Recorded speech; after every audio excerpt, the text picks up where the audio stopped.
Hey, Chris Ferdinandi here with another Vanilla.js quick tip. Let's get into it. The document query selector all method finds the first element in the DOM that matches whatever selector you pass in as an argument. So here I am looking for the first button element in the DOM. And if I jump over to the console, you can see that that logs out this first button right here, button 1. You can use other types of selectors too. It doesn't just have to be elements. So in this case, I'm going to pass in the bgRed class, of which I have 2 in the UI, buttons 2 and button 5. And this is going to log button 2, the first matching one. Remember, this gets the first matching item, not all of them. So only the first one comes back.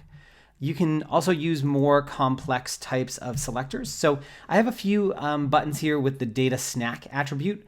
I specifically want the first one that has a value of carrots. So I'm going to use the CSS selector, data-snack equals quotes carrots with square brackets around that.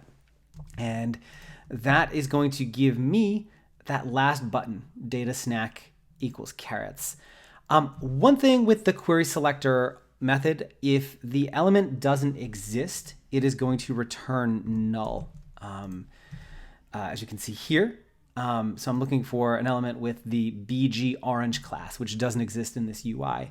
So it's a good idea to make sure that the element exists before you do something to it.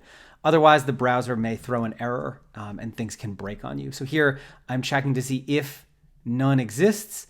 If it does, we're going to log this will not show up. And as you can see, that doesn't show up. If you like this video, please don't forget to like and subscribe and maybe even share it with someone else who you think might enjoy it. You can also get my daily developer tips newsletter over at gomakethings.com, where every weekday I share a new tip, trick, tool, or Vanilla.js snippet to help you build a simpler and more resilient web. Thanks so much for watching.